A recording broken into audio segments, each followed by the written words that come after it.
एक बार समस्त देवताओं ने मिलकर एक यज्ञ करने का निश्चय किया। यज्ञ की तैयारी पूर्ण हो गई। तभी वेद ने एक प्रश्न किया तो एक व्यवहारिक समस्या आ खड़ी हुई।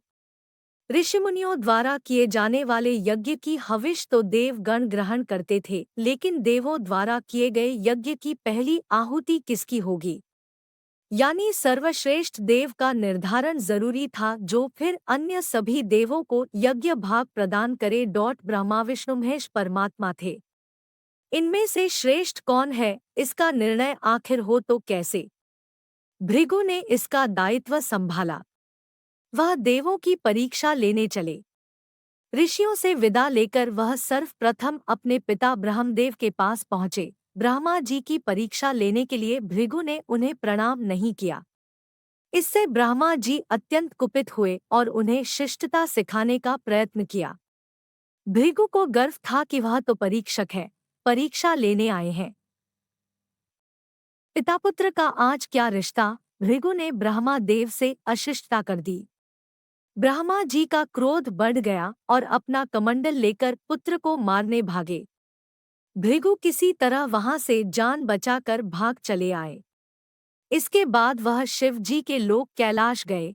भृगु ने फिर से धृष्टता की। बिना कोई सूचना का शिष्टाचार दिखाए या शिव गणों से आज्ञा लिए सीधे वहां पहुंच गए जहां शिव जी माता पार्वती के साथ विश्राम कर रहे थे। आए तो आए, साथ ही अशिष्टता का आचरण भी किया। शिव जी शांत रहे पर भृगु न समझे। शिव जी को क्रोध आया तो उन्होंने अपना त्रिशूल उठाया। भृगु वहां से भागे। अंत में वह भगवान विष्णु के पास क्षीर सागर पहुंचे। श्री हरि शेष शैया पर लेटे निद्रा में थे और देवी लक्ष्मी उनके चरण दबा रही थी। महर्षि भृगु 2 स्थानों से अपमानित करके भगाए गए थे। उनका मन बहुत दुखी था। विष्णु जी को सोता देख उन्हें न जाने क्या हो गया और उन्होंने विष्णु जी को जगाने के लिए उनकी छाती पर एक लात जमा दी। विष्णु जी जाग उठे और भृगु से बोले, मेरी छाती वज्र समान कठोर है, आपका शरीर तप के कारण दुर्बल। कहीं आपके पैर में चोट तो नहीं आई? आपने मुझे सावधान करके कृपा की है। आपका चरण चिन्ह मेरे वक्ष पर सदा अंकित रहेगा। भृगु को बड़ा आश्चर्य हुआ। उन्होंने तो भगवान की परीक्षा लेने के लिए यह अपराध किया था, परंतु भगवान तो दंड देने के बदले मुस्करा रहे थे। उन्होंने निश्चय किया कि श्री हरि सी विनम्रता किसी में नहीं, वास्तव में विष्णु ही सबसे बड़े देवता है।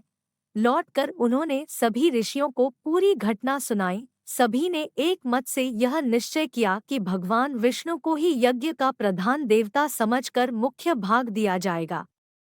लक्ष्मी जी ने भृगु को अपने पति की छाती पर लात मारते देखा तो उन्हें बड़ा क्रोध आया, परंतु उन्हें इस बात पर क्षोभ था कि श्री हरि ने उद्दंड को दंड देने के स्थान पर उसके चरण पकड़ लिए और उल्टे क्षमा मांगने लगे।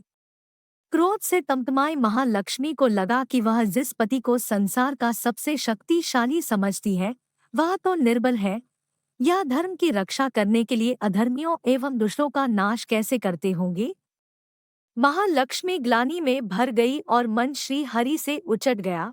उन्होंने श्री हरि और बैकुंठ लोक दोनों के त्याग का निश्चय कर लिया। स्त्री का स्वाभिमान उसके स्वामी के साथ बंधा होता है। उनके समक्ष कोई स्वामी पर प्रहार कर गया और स्वामी ने प्रतिकार भी न किया। यह बात मन में कौंधती रही। यह स्थान वास के योग्य नहीं, पर त्याग कैसे करें? श्री हरि से ओझल होकर रहना कैसे होगा? वह उचित समय की प्रतीक्षा करने लगी। श्री हरि ने हिरण्याक्ष के कोप से मुक्ति दिलाने के लिए वराह अवतार लिया और दुष्टों का संहार करने लगे। महालक्ष्मी के लिए यह समय उचित लगा। उन्होंने बैकुंठ का त्याग कर दिया और पृथ्वी पर एक वन में तपस्या करने लगी। श्री हरि और बैकुंठ का त्याग कर महालक्ष्मी पृथ्वी पर एक वन में तपस्या करने लगी। तप करते करते उन्होंने अपना शरीर छोड़ दिया। विष्णु जी वराह अवतार का अपना कार्य पूर्ण कर बैकुंठ लौटे तो महालक्ष्मी नहीं मिली। वह उन्हें खोजने लगे। श्री हरि ने उन्हें तीनों लोकों में खोजा, किंतु तप करके माता लक्ष्मी ने भ्रमित करने की अनुपम शक्ति प्राप्त कर ली थी। उसी शक्ति से उन्होंने श्री हरि को भ्रमित रखा। आखिर श्री हरि को पता लग ही गया, लेकिन तब तक वह शरीर छोड़ चुकी थी। दिव्य दृष्टि से उन्होंने देखा कि लक्ष्मी जी ने चोलराज के घर में जन्म लिया है। श्री हरि ने सोचा कि उनकी पत्नी ने उनका त्याग सामर्थ्यहीन समझने के भ्रम में किया है, इसलिए वह उन्हें पुनः प्राप्त करने के लिए अलौकिक शक्तियों का प्रयोग नहीं करेंगे। महालक्ष्मी ने मानव रूप धरा है, तो अपनी प्रिय पत्नी को प्राप्त करने के लिए वह भी साधारण मानवों के समान व्यवहार करेंगे और महालक्ष्मी जी का हृदय और विश्वास जीतेंगे। भगवान ने श्रीनिवास का रूप धरा और पृथ्वी लोक पर चोलनरेश के राज्य में निवास करते हुए महालक्ष्मी से मिलन के लिए उचित अवसर की प्रतीक्षा करने लगे। राजा आकाशराज निःसंतान थे। उन्होंने सुखदेव जी की आज्ञा से संतान प्राप्ति यज्ञ किया। यज्ञ के बाद यज्ञशाला में राजा को हल जोतने को कहा गया।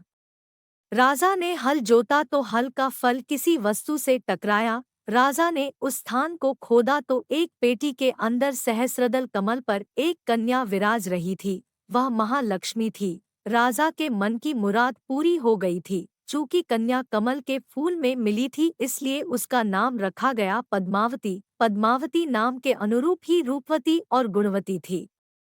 साक्षात लक्ष्मी का अवतार। पद्मावती विवाह के योग्य हुई। एक दिन वह बाग में फूल चुन रही थी। उस वन में श्रीनिवास, बालाजी आखेट के लिए गए थे। उन्होंने देखा कि एक हाथी एक युवती के पीछे पड़ा है और डरा रहा है।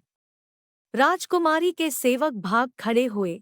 श्रीनिवास ने तीर चलाकर हाथी को रोका और पद्मावती की रक्षा की। श्रीनिवास और पद्मावती ने एक दूसरे को देखा और झ गए। दोनों के मन में परस्पर अनुराग पैदा हुआ, लेकिन दोनों बिना कुछ कहे अपने अपने घर लौट गए।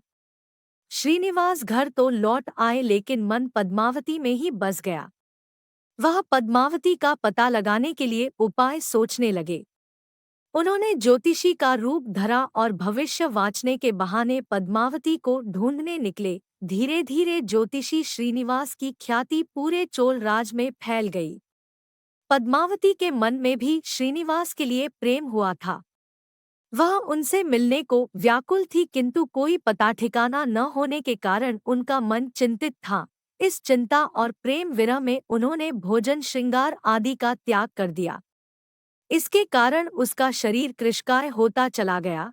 राजा से पुत्री की यह दशा देखी नहीं जा रही थी। वह चिंतित थे। ज्योतिषी की प्रसिद्धि की सूचना राजा को हुई। राजा ने ज्योतिषी श्रीनिवास को बुलाया और सारी बात बताकर अपनी कन्या की दशा का कारण बताने को कहा। श्रीनिवास राजकुमारी का हाल समझने पहुंचे तो पद्मावती को देखकर प्रसन्न हो गए। उनका उपक्रम सफल रहा था। उन्होंने पद्मावती का हाथ अपने हाथ में लिया। कुछ देर तक पढ़ने का स्वाम करने के बाद बोले, महाराज, आपकी पुत्री प्रेम के विरह में जल रही है।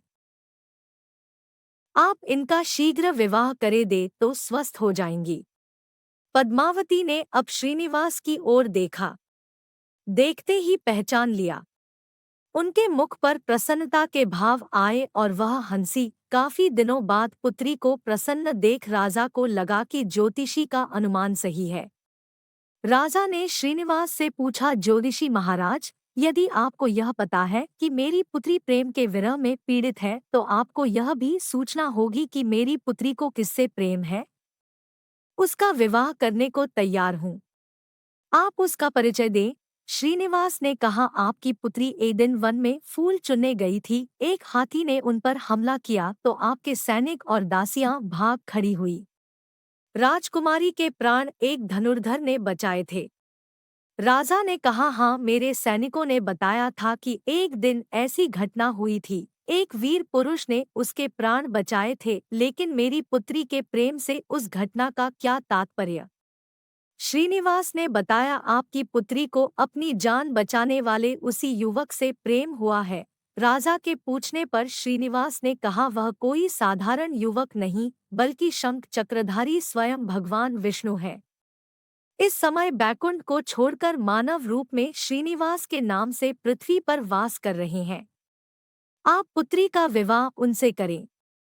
मैं इसकी सारी व्यवस्था करा दूंगा। यह बात सुनकर राजा प्रसन्न हो गए कि स्वयं विष्णु उनके जमाई बनेंगे।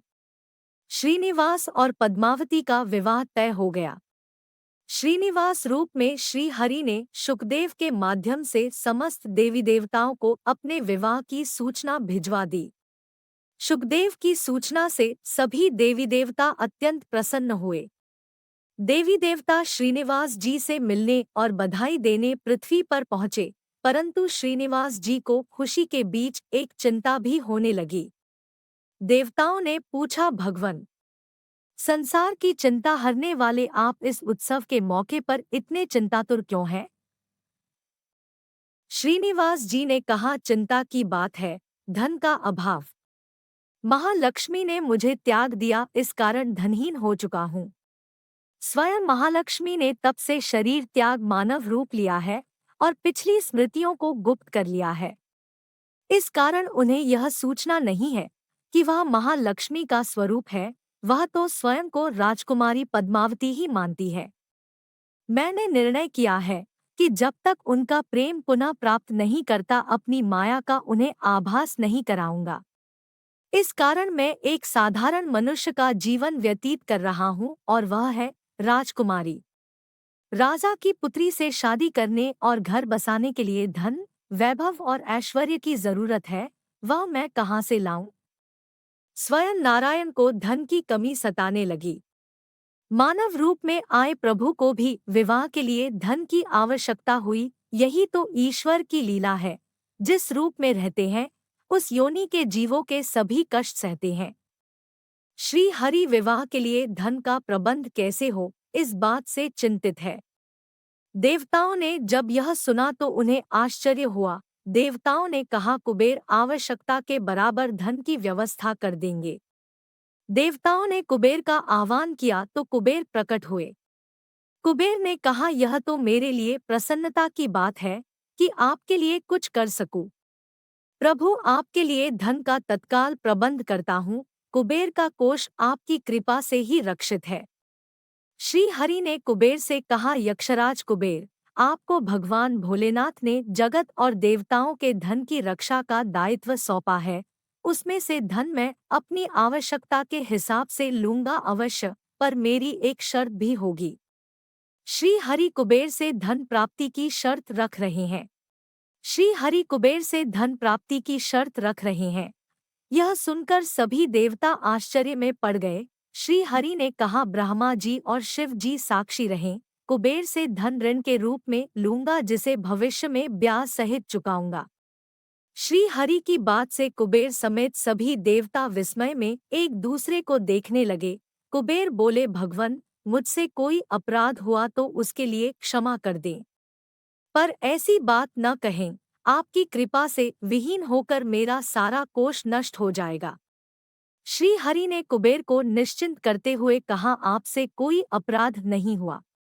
मैं मानव की कठिनाई का अनुभव करना चाहता हूँ। मानव रूप में उन कठिनाइयों का सामना करूंगा जो मानव को आती है। धन की कमी और ऋण का बोझ सबसे बड़ा है। कुबेर ने कहा, प्रभु, यदि आप मानव की तरह ऋण पर धन लेने की बात कर रहे हैं तो फिर आपको मानव की तरह यह भी बताना होगा कि ऋण चुकाएंगे कैसे। मानव को ऋण प्राप्त करने के लिए कई शर्तें झेलनी पड़ती है। श्रीनिवास ने कहा, कुबेर, यह ऋण मैं नहीं, मेरे भक्त चुकाएंगे, लेकिन मैं उनसे भी कोई उपकार नहीं लूंगा। मैं अपनी कृपा से उन्हें धनवान बनाऊंगा। कलयुग में पृथ्वी पर मेरी पूजा धन, ऐश्वर्य और वैभव से परिपूर्ण देवता के रूप में होगी। मेरे भक्त मुझसे धन, वैभव और ऐश्वर्य की मांग करने आएंगे। मेरी कृपा से उन्हें यह प्राप्त होगा। बदले में भक्तों से मैं दान प्राप्त करूंगा जो चढ़ावे के रूप में होगा। मैं इस तरह आपका ऋण चुकाता रहूंगा। कुबेर ने कहा, भगवान, कलयुग में मानव जाति धन के विषय में बहुत विश्वास के योग्य नहीं रहेगी। उन पर आवश्यकता से अधिक विश्वास करना क्या उचित होगा? श्रीनिवास जी बोले, शरीर त्यागने के बाद तिरुपति के तिरुपला पर्वत पर बालाजी के नाम से लोग मेरी पूजा करेंगे। मेरे भक्तों की अटूट श्रद्धा होगी। वह मेरे आशीर्वाद से प्राप्त धन में मेरा हिस्सा रखेंगे। इस रिश्ते में न कोई दाता है और न कोई याचक, कुबेर कलयुग के आखिरी तक भगवान बालाजी धन, ऐश्वर्य और वैभव के देवता बने रहेंगे। मैं अपने भक्तों को धन से परिपूर्ण करूंगा तो मेरे भक्त दान से न केवल मेरे प्रति अपना ऋण उतारेंगे बल्कि मेरा ऋण उतारने में भी मदद करेंगे। इस तरह कलयुग की समाप्ति के बाद मैं आपका मूलधन लौटा दूंगा। कुबेर ने श्री हरि द्वारा भक्त और भगवान के बीच एक ऐसे रिश्ते की बात सुनकर उन्हें प्रणाम किया और धन का प्रबंध कर दिया। भगवान श्रीनिवास और कुबेर के बीच हुए समझौते के साक्षी स्वयं ब्रह्मा और शिव जी हैं। दोनों वृक्ष रूप में साक्षी बन गए। आज भी पुष्करिणी के किनारे ब्रह्मा और शिव जी बरगद के पेड़ के रूप में साक्षी बनकर खड़े हैं। ऐसा कहा जाता है कि निर्माण कार्य के लिए स्थान बनाने के लिए इन दोनों पेड़ों को जब काटा जाने लगा तो उनमें से खून की धारा फूट पड़ी। पेड़ काटना बंद करके उसकी देवता की तरह पूजा होने लगी।